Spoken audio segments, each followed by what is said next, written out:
Naufrágio ao largo da costa italiana. Pelo menos 62 migrantes morreram e dezenas continuam desaparecidos.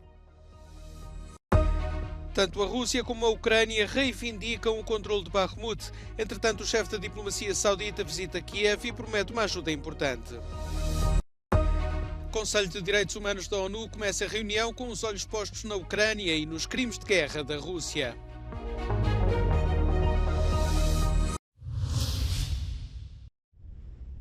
Pelo menos 62 migrantes perderam a vida este domingo num naufrágio ao largo da costa da Calábria, no sul de Itália.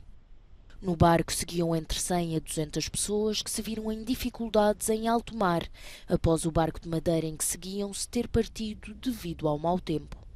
Entre as vítimas mortais conta-se um recém-nascido e cerca de 2 dezenas de crianças. As buscas continuaram durante toda a noite e mais 3 corpos foram recuperados esta manhã, de acordo com a agência de notícias ANSA. 4 alegados traficantes estão já a ser investigados e pelo menos 3 já terão sido detidos. Nell'occasione è stato individuato anche un presunto facilitatore, presunto scafista insieme alla pattuglia dei carabinieri e al momento sono in corso delle attività di indagine finalizzate ad accertarne la responsabilità in capo a questo e in capo anche ad altri 3 presunti facilitatori sempre di nazionalità turca che al momento sono in fuga e le ricerche sono in corso. O ministro do Interior de Itália já visitou o local. O governo de extrema-direita de Giorgia Meloni já prometeu travar o fluxo de migrantes, aplicando nos últimos meses uma política cada vez mais dura em relação às migrações. O barco terá partido da Turquia há 5 dias. A bordo seguiam cidadãos iranianos, paquistaneses, somalis e afegãos. Os corpos das vítimas estão a ser transferidos para um estádio desportivo na cidade de Crotone.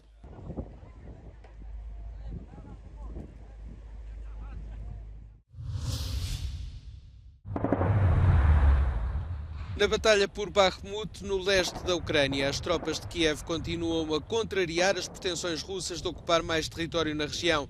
Tanto a Ucrânia como a Rússia reivindicam o controle da zona. As imagens divulgadas pela agência estatal russa RIA Novosti revelam como a mais longa batalha desta guerra transformou Bakhmut numa cidade fantasma.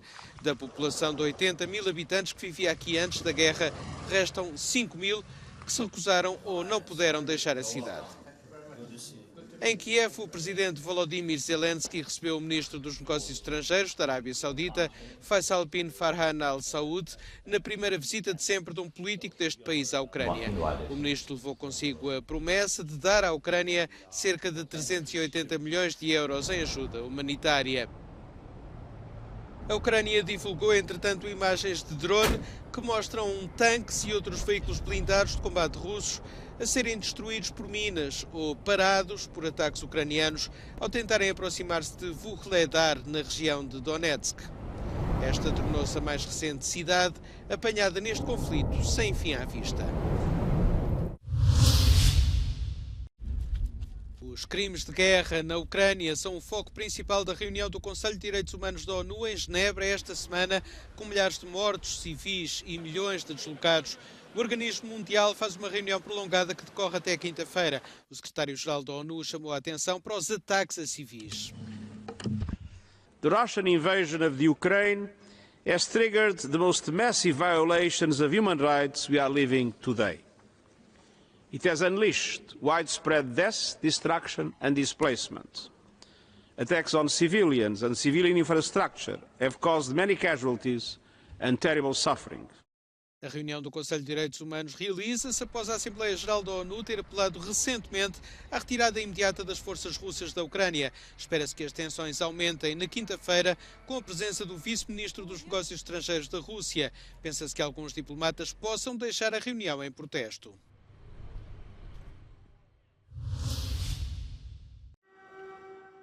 Com o passar do primeiro ano completo de guerra na Ucrânia, os apelos à paz foram acompanhados de comícios de apoio ao país em numerosas cidades de toda a Europa. Em Roma, reuniram-se várias centenas de ucranianos, exibindo bandeiras ou apresentando teatros de rua. Ucraina non è mai, non è loro e mai sarà, perché gli ucraini, anche se doveste congelarli lì vivi, appena potranno fare qualcosa si ribelleranno. Adesso anche i bambini sanno che chi bombarda non è America, ma sono i russi che bombardano. Più forte che ci sta nel nostro cuore è resistenza ucraina, perché siamo popolo pacifista e vogliamo essere liberi, è la nostra propria idea di libertà, perché combattiamo, se qualcuno non sa, noi combattiamo da 400 anni contro la Russia, proprio come aggressore. Também em Madrid, centenas de pessoas marcaram o aniversário do conflito na Ucrânia, assim como em Lisboa, onde pelo menos 1 milhar de pessoas se juntou na Praça do Comércio e frente à Embaixada da Rússia. Durante o fim de semana, realizaram-se comícios e marchas semelhantes em Berlim, Paris, Londres, Bruxelas e outras capitais da Europa.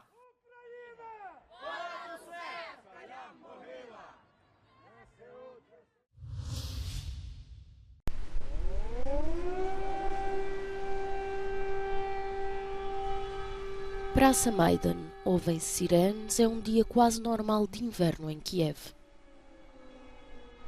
Numa rua calma da capital ucraniana, as crianças tentam esquecer os sons da guerra. Todos os sábados, psicólogos conduzem sessões de grupo no centro criado pela ONG Vozes das Crianças. Такий от казковий світ вмикається на годину, де діти не відчувають напруги. Перше за все, це розвантаження психологічне. Os psicólogos também dão aconselhamento individual. A principal preocupação de Gana é o futuro. Для мене це якось все розмито і я не знаю, як планувати майбутнє. Я і не можу планувати щось через те, що я розумію, що я в будь-який момент може прилетіти біля мого дому, якраз через те, що я живу між двома військовими об'єктами. Os psicólogos foram obrigados a deslocar-se do leste do país, região devastada pela guerra. Ser deslocado apenas aumenta a angústia, diz Ludmila, que se refugiou em Kiev com o filho Nazar.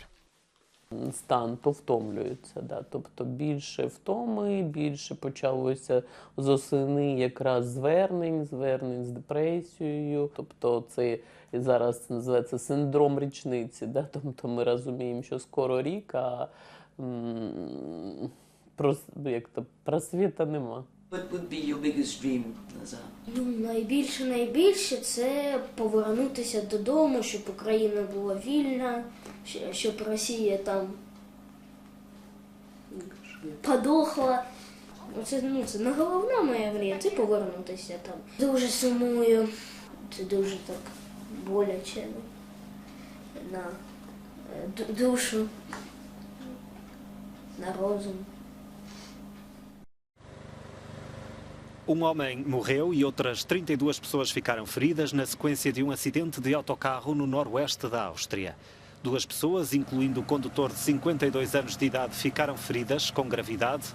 O grupo regressava de uma viagem à neve. O autocarro partiu da Baixa Baviera, na Alemanha, em direção a Schladming, cerca de 100 km a sudeste de Salzburgo, na Áustria. O veículo capotou várias vezes e acabou por se imobilizar junto ao telhado do edifício de uma empresa.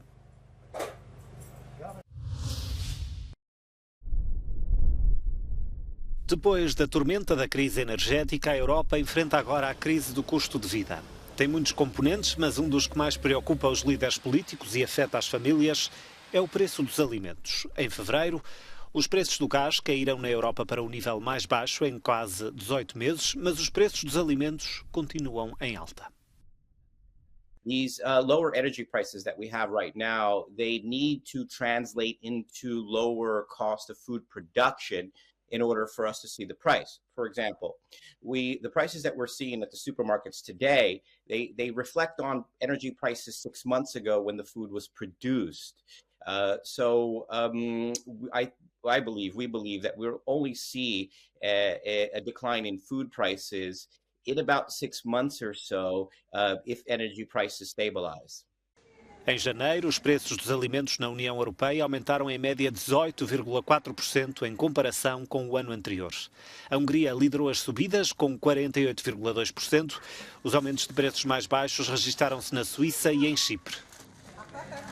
We think consumer confidence will definitely improve towards the end of 2023, but it's going to take much longer to resolve the cost of living crisis.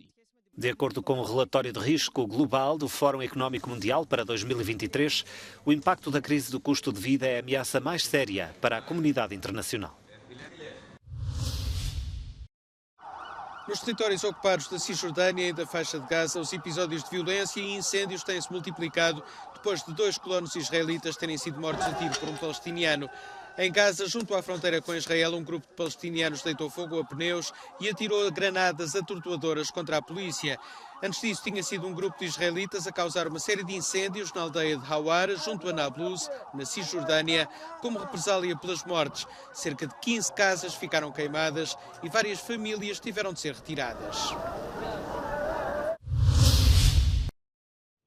A moeda iraniana atingiu um novo recorde de quedas, chegando pela primeira vez aos 600 mil reais em relação ao dólar. Os analistas dizem que são os efeitos dos atuais protestos antigovernamentais a nível nacional e da ruptura do acordo nuclear de 2015. A perderem as poupanças de uma vida, os iranianos tentam comprar dólares cada vez mais escassos no país. A inflação no Irão atingiu 53,4% em janeiro, face aos 41,4% há 2 anos.